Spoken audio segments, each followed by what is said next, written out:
wasted. And I'm Nasty. Welcome to Build Up, the show about shows between the shows. Jeff Marx is here to talk about his Broadway hit, Avenue Q. Wow. We love puppets so much, we decided to be born out of the trash in a matter of a couple minutes to do this show. We took over for Robin Shannon, and we've got the Build Up under control. Yeah, fuck Rob and Shannon. They're a bunch of stupid-ass, lanky-ass hoes. Nobody likes them. They don't even know how to host their own damn show, okay? You know how everyone's always like, oh, you're garbage, you're garbage, you're garbage. We're actual garbage. Fuck you. Yeah, I'm literally made from trash. Fuck you. Fuck your mom. Fuck your mom. Fuck your mom. Fuck your mom. Fuck your mom. Fuck your mom.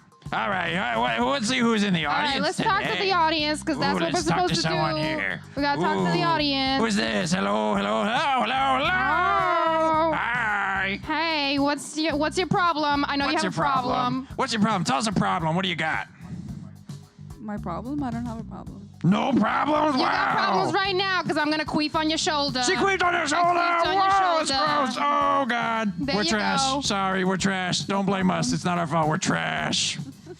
You got no problems. Wow, what a life. Problems. A New Yorker with no problems. I've never heard of it before. Wow, what are you, the Prince of New York City? The Prince of New York City. There she is. They are. Yeah, I think so, yeah. Oh, wow. That's great. Wow. Who's Wow. lucky here? Wow. It's you. Literally, I'm so jealous of you. I'm just gonna find a way to follow you home and steal all your things later. How does my breath smell? How's my breath smell? It smells like candy. Candy. Wow. Wow. That's pretty because I good. ate a Snickers at the bottom of the trash. Oh, let's go backstage. Can we see Yeah. back what's going on backstage? I want to go backstage. I'm tired. I'm a celebrity piece of trash puppet, so I can't be Oh. here with these crowds no more. Okay. They're all stalking me, and they didn't follow me on Instagram, even though I'm a puppet. Why did you follow her on Instagram? What's your problem? Follow me on Instagram. I'm a hoe. She's a hoe. It's a hoe on Instagram. Everyone loves a hoe on Instagram. We're trashy hoes. Trashy hoes. Trashy hoes. I love it. I love it. This is the best build-up ever. I'm glad Trash is hosting build-up today, and not Robin Shannon. No, Trash Robin is Shannon better don't at know this what to do than- on this show. They don't know what they're doing. They're The always trash improvising. rules. They're always like, oh, Trash the rules. show between the shows. Robin Shannon Wow. rules. Seriously, like, they should just, end it all, is what I'm saying. Go They home. should end it all. They should end it go all. home. Hey, is Let's go Jeff Marx backstage. here? Hey, how you doing? Woo! Oh, come on. Yum, yum, yum, But yum, I'm yum. gonna doing? butt you. Hi. Hey, so Very nice. Oh my God! so- Please don't pet me. So on a scale of 1 to trash and garbage, how did we do on our puppeteering? Trash and garbage, definitely. Yeah! Well done, Oh well my done. God. Oh my God! Thumbs up. Wait, are you going for trash and garbage? Yeah. Yeah, We're well done. literally made from things we found in the trash. Yeah, 5 minutes. How about Good, that? love Yeah? Do you like my tongue? I like your tongue. Hi. Oh my God, that feels Yeah, I want a really little good. tongue touch. Yeah. whoa, yeah. Whoa, oh I my like God. that. Did you just try to make out with my cardboard friend? Yeah. Watch out, I got braces. It might get you. Being trashy. Chomp, chomp. All right, well, you excited for the build? You going to do a build We're soon? excited to be here. Thanks for All having right, us. well, thank you. All right, Thank well, you so much yeah. for playing with us. We can't wait to see you, and maybe you can give us backstage access to your show. Woo, we hope so. Come be part of our Avenue Q production. All right, well, all we right, might thank you. yell and scream in the middle of it because we're trash. I love trash. Woo. Well, for everyone who just tuned in, this has been Build Up, and we hope you had fun hanging out with us. But stay tuned because Jeff Marx and Avenue Q are up soon on Build. Head to buildseries.com. Woo!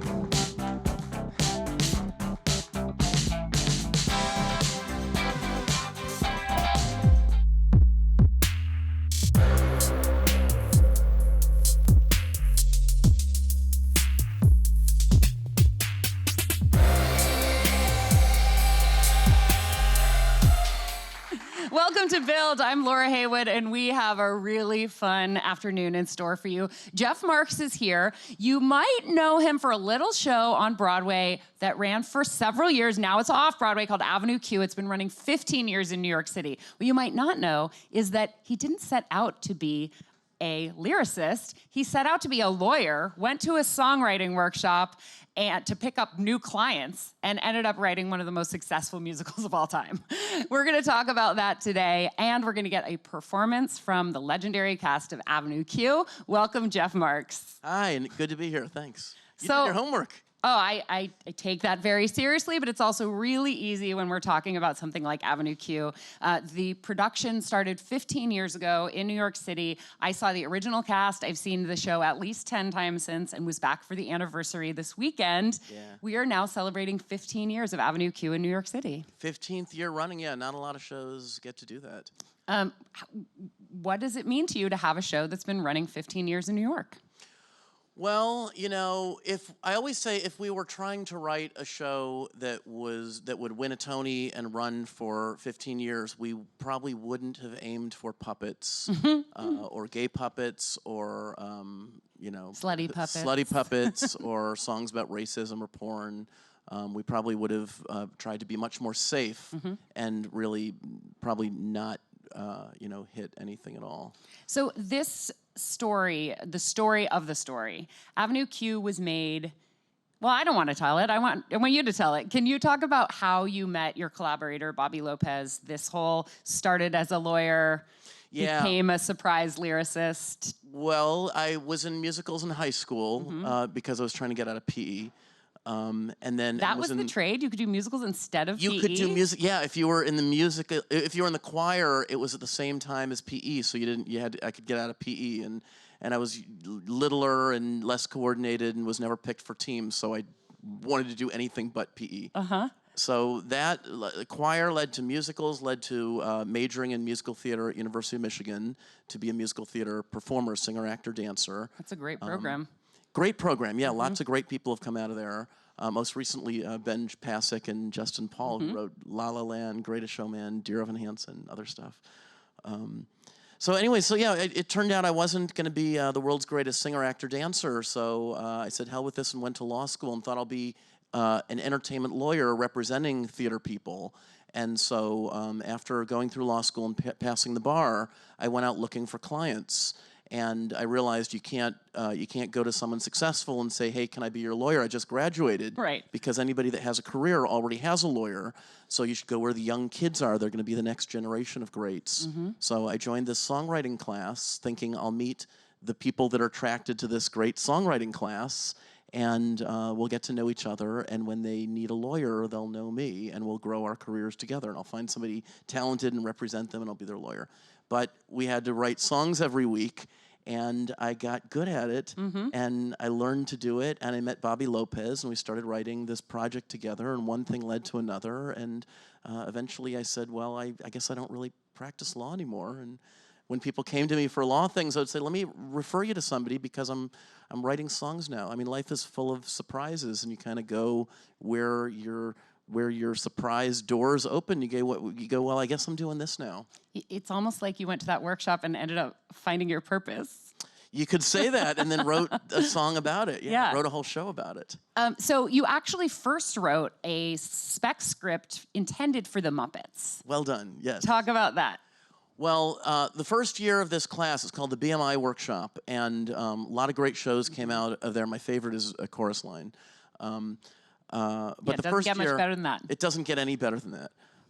So the first year they give you assignments for like these random projects, random songs, and then second year they let you loose and they say pick a project and something that you're going to love. Don't worry about getting the rights because most things don't get produced, and it's just got to be something you love and you're fueled by. It's a practice thing. Don't worry about the rights. Just do something fun that you're going to love.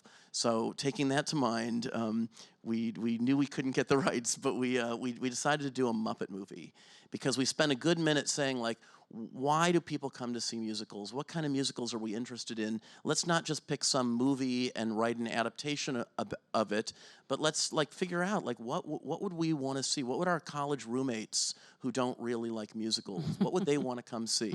And we realized that everyone in our generation loved the Muppets, and the Muppets have a reason to sing, and we thought we would have a great time practicing learning to write by writing songs for a fake spec Muppet movie. And we didn't. It's almost like fan fiction. It was it's totally like full-time fan fiction. Totally fan fiction. So we had to adapt something. They said no original stories because that's its own thing. We're going to adapt something as a musical. So we had to find something to adapt, and we said, what would the Muppets adapt? What story? So we tried to find the silliest story that Kermit the Frog could have, and so we decided to make it Hamlet, and we called it Kermit, Prince of Denmark. Wasn't the plot that he was on his way to Denver and he got on the wrong plane or something like that? Exactly. Yeah. Exactly. So Well, how does that have to do with Hamlet? Well, the idea was, we're going to adapt, like the Muppets did A Christmas Story and Treasure Island and Yeah. all these adaptations. So we thought Christmas if we're going to... Carol. Christmas Carol. Christmas Story is Benj and Justin. Yeah, that's right. They should do that next, actually. The Muppets Christmas Story? That would be pretty funny. Where were we? Fudge. Anyway, you were talking about adapting Hamlet and how getting on the wrong plane. Oh, so we were going to do a Hamlet populated by the Muppets where Kermit is Hamlet and Miss Piggy is Ophelia and Gertrude and Fozzie and Gonzo are Rosencrantz and Guildenstern. So the first hurdle was like, what the Muppets are like American and like L.A. and Hollywood and New York. Like how do Muppets take Manhattan? Like how do we get them into Denmark? So the trick that kind of became the bridge to the whole thing was that Kermit and the Muppets are going skiing in Denver, Colorado, and Kermit gets on the wrong plane accidentally going to Denmark. And over there it's an alternate universe and mistaken identities. And he comes in and he saves the royal family and he gets everybody to talk and they have a big production number. They put on a show, nobody dies, and it's like mayhem. I'm in the wrong story kind of thing. So this production won some awards, your fan fiction Muppet story, but then the Henson family said, thanks but no thanks, we're not making musicals anymore. Yeah. And I can imagine that must have kind of crushed you. Oh, crushing. I mean, we spent a whole year on it. And from the first song to the 9th song, it was going really well. And everyone in the class was really responding well to it. We found our feet writing together. Like one song was better than the next. We had great momentum. A whole year we spent writing this thing, and it was going great. And then, like, after 9 songs, and it won the award of the year, it won like $150,000 prize. We split with other writers. It was a 4-way tie. Oh, wow. 4-way tie for first place, which is better than second place. Definitely, yeah. But, yeah, we split $150,000 as this prize, and we thought, wow, we must really be good. So somehow, but we were kids. We didn't have agents. We didn't know anybody. But somehow we met the publicist for the Muppets, and he said, "I'm going to get this to Brian Henson and the company to consider." And we all thought, "Wow, oh my God, this is our in. They're going to buy it." And they listened to our tape and they said, "No." And we realized a couple things from that. One was, don't waste too much time writing for other people's characters where you can't get the rights. Another thing that we learned from that was do what you love and what you're going to have fun doing, because everything leads to something. So when they said, no thanks, we're not buying it, that was the end of the road for this project, because it was for Miss Piggy and Kermit and Fozzie and Gonzo. We couldn't really retool it for anything else. So it was dead. And it was the end of the road, and it was a real big car crash where we were crying and dusting ourselves off. But at the end of that, when we realized, okay, so Muppets are not going to buy this project, they're not going to make it. What do we have? What are we good at? We had to take inventory of what do we have? What are we good at? We're good songwriters, we're funny, and along the way of demoing that project in class, we found somebody from Sesame Street named Rick Lyon. Legend. Who came into class with a Kermit and put it on and brought it to life, and it just blew us all away in this class. And Bobby and I said, this guy is magic. So what can we build for this guy? What kind of musical can we make for this guy and puppets? And no Muppets, but that doesn't mean puppets are off puppets. limits. We said, hell with the Muppets. Let's make our own Muppets, and then nobody can stop us. We'll build our own family of Muppets, and we can start by making fun of the Muppets or making fun of Sesame Street. And that turned out to be the idea. Let's make fun of Sesame Street. We'll change Ernie and Bert to Schmurny and, ended up changing it to Nicky and Rod, and Cookie Monster turned into Trekkie Monster. And then we kind of started there, and then we added things that weren't related, and more it shifted into its own thing. It seems to me, you say that you were making fun of Sesame Street, but to me it seems sort of like a grown-up cousin or like the crazy uncle of Sesame Street, where you're actually doing a lot of the same things that show does for the kindergarten set, except for the newly college educated new college graduate who's going, what do I do with my life now? It doesn't seem like, it seems more like a love letter than like a send-up. Totally. Well, it's okay to start from where you are. And we started as a parody, and we started as turning Cookie Monster, who's obsessed with cookies, into Trekkie Monster, who's obsessed with porn. And, you know, you can start there, and then it turns into its own thing. But it's okay to start with wherever you start. I love the story of how you used Kermit's signature song, "The Rainbow Connection," and made that one of your signature songs from Avenue Q. Yeah. Well, the other thing is that this whole thing started with love, and it started with we loved Sesame Street as kids. We had great reverence for it. We weren't trying to show how stupid Sesame Street was. We loved it and we missed it, and we thought, when you come out of college and you're trying to find your way, and it's scary, and how are you going to get along without your parents' money? And where you're not coming out of college and going to be a vice president, you're going to be an intern and answering phones, and it's rough. What if we had puppet friends who kind of helped us and taught us how to get along and how to deal with a breakup and how to deal with getting fired and that kind of thing? And the show does such a great job of that. I mean, I as I mentioned, I went back to see it for like the 11th or 12th time over the weekend, and I was like, oh man, I'm such a Kate monster. And then I was like, no, I'm actually, even though it's been a long time since I graduated from college, I'm actually more of a Princeton. And then I was like, oh, in some ways, I'm like the human characters, and there are lessons that I'm still taking from this very funny, very irreverent, and definitely satirical show, but that resonate as actual lessons. And I think that's where the magic of Avenue Q lies. Yeah, we felt that we were borrowing sort of the language and the vocabulary, but doing something for 20-somethings, people going right from college into the real world, that kind of bridge from safety into not so safety. And we wanted to speak to people like us. And Bobby came out of Yale, I came out of law school, and still, all of our friends were like interning and living in Astoria and scraping by and eating ramen noodles. And we thought, so what's funny about this? And we wanted to write a show that kind of addressed that moment in life, that bridge, and also told you, that was reassuring and said, it's going to be okay. You're going to get through this. Take a breath. Yeah. Everything in life is only for now. Yeah. You'll get through it. Yeah.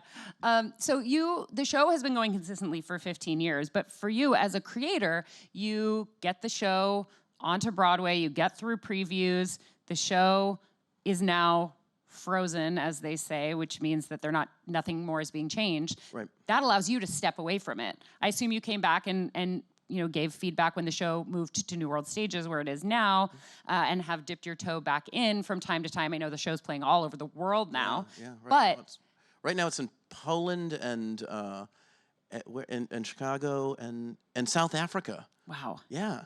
And is Gary Coleman in all of these productions? I don't know. The local productions, sometimes they change it. I know in Budapest they made it into Michael Jackson. Yeah, I remember seeing that too. But Like are they allowed Denmark, to just do whatever they want? Don't they have to get your permission? Yes and no. I mean, they're not supposed to change anything, but like sometimes when local directors change something to what they think will work there, sometimes it works, sometimes it doesn't. But, like, we did it our way, and whatever. I always try to make sure people watching at home know that you have to get the rights before you just put on a show, because there are, and you can't part of just the rights change is you're not supposed to change anything. Yeah. But like some shows, some creators are more strict than others, and we kind of, when somebody changes something, I don't want to encourage people to change things. We think we got it right. Yeah. We want a Tony for it. But when people change things, we kind of shrug. I mean, didn't Cameron McIntosh at one point come along and be like, you need to change some stuff? You bet. When we took Avenue Q to London, Cameron had a lot of things to say about it. Like, I hate this song and I hate this.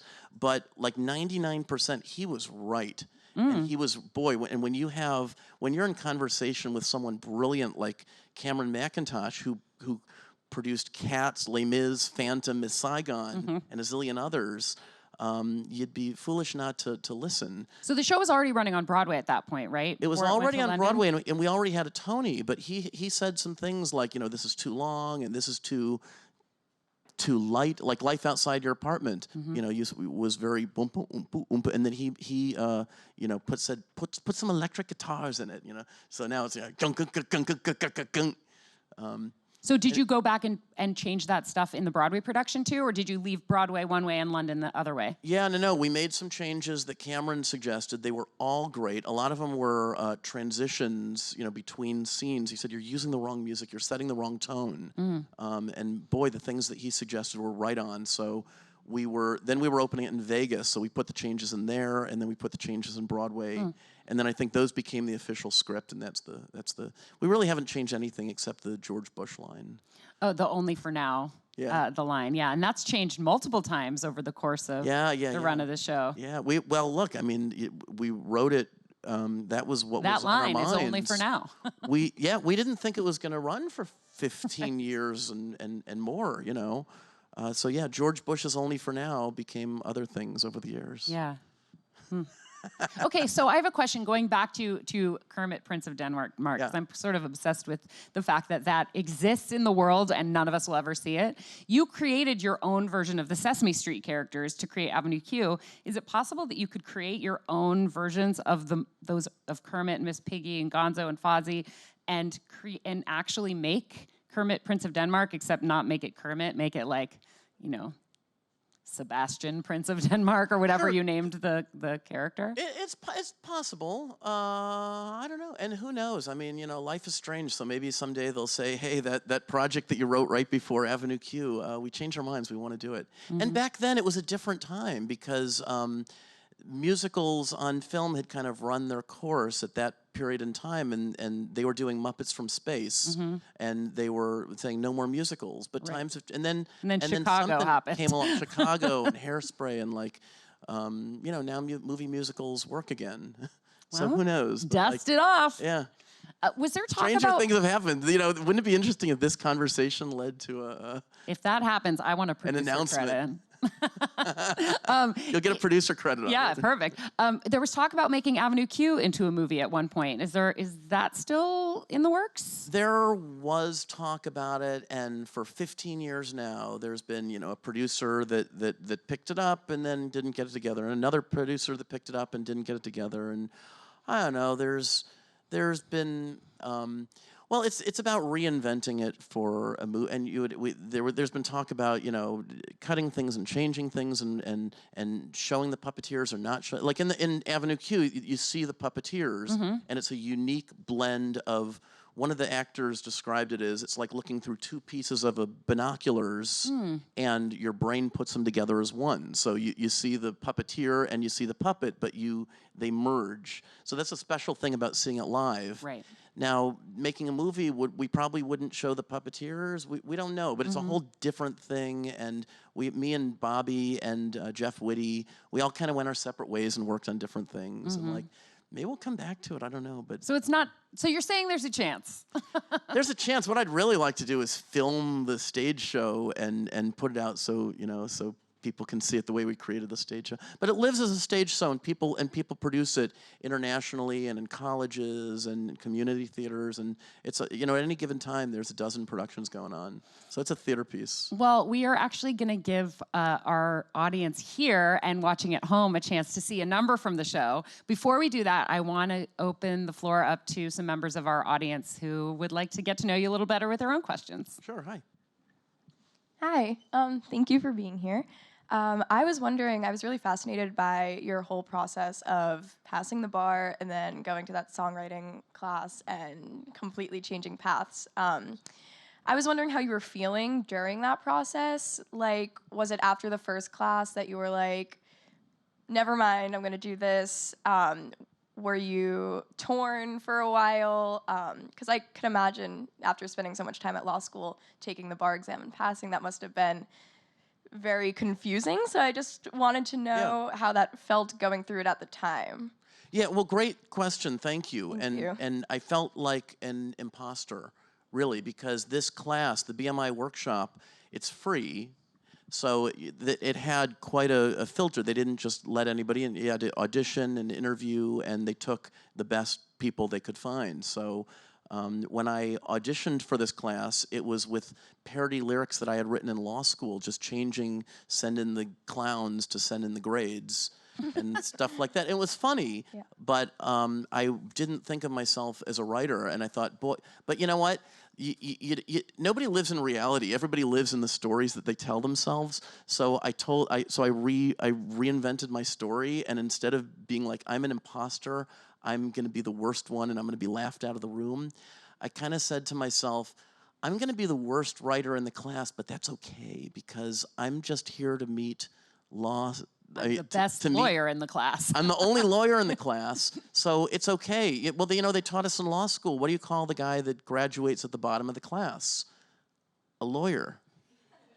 So I thought, I'll be the worst writer in the class. It's okay, I'm just here to network and meet people. And actually, that really helped me because I didn't feel the same pressure of trying to write a great song. I got to just be playful and fun and like it doesn't matter, and like, we'd be writing fart jokes and stuff.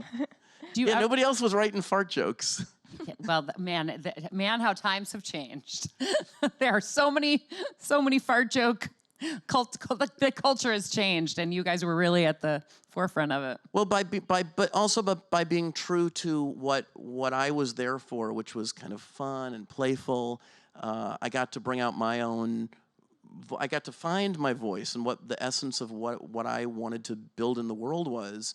And I saw what Bobby was doing, and Bobby saw what I was doing, and we said, hey, let's, we're kind of attracted to the same things. Let's create something together. And that was a beautiful, magical combination that only happened really because I had a story in my head where I wasn't competing with everybody. I was just doing my own thing, saying it's okay if I'm the worst one here. It doesn't matter. Yeah, oh, I like that. Let's take one more question and then get to the performance. Hi. So my question is, so the show's been going on for like 15 years now. So if it were to be written today, what topics would you want to cover? How would it be different? Just. I go to see it, and there's not a thing I would change. I feel like we really nailed that period of coming out of college, and I'm not there anymore. I'm 40. I'm turning 48 now. But yeah, when we were, in our mid-20s, writing about us and our friends living far away from the middle of Manhattan where we wanted to be because it was a fictional place where the rents were affordable. Avenue A, B, C, D in East Village go over the river into Avenue E, F, G, A. So we were like far away where the rents are actually affordable. But that leap from college into real life and feeling like I wish I could go back to college. In college, you know who you are. All you got to do is not fail your exams and socialize, and that's it. And then when you get into the real world, oh my God, how am I going to make money? How am I going to be successful? What do I do about relationships? Where do I live? That kind of thing. It's scary. How do I get along without my parents' money? It's a scary moment, but I don't know. We did the best we could at that age, capturing that age, and the thing has been running for 15 years. And every year there's a new influx of people coming out of college and wanting to hear that kind of insight about that period of your life. And it's not just for kids coming out of college, but it's anybody who remembers a time transitioning into something scary. Well, we're actually going to hear a song about that very experience. I want to welcome to the stage Ben DeRoche, Katie Bourne, and Jason Jacoby, who are going to sing a song about wishing to go back to college. Hi, guys.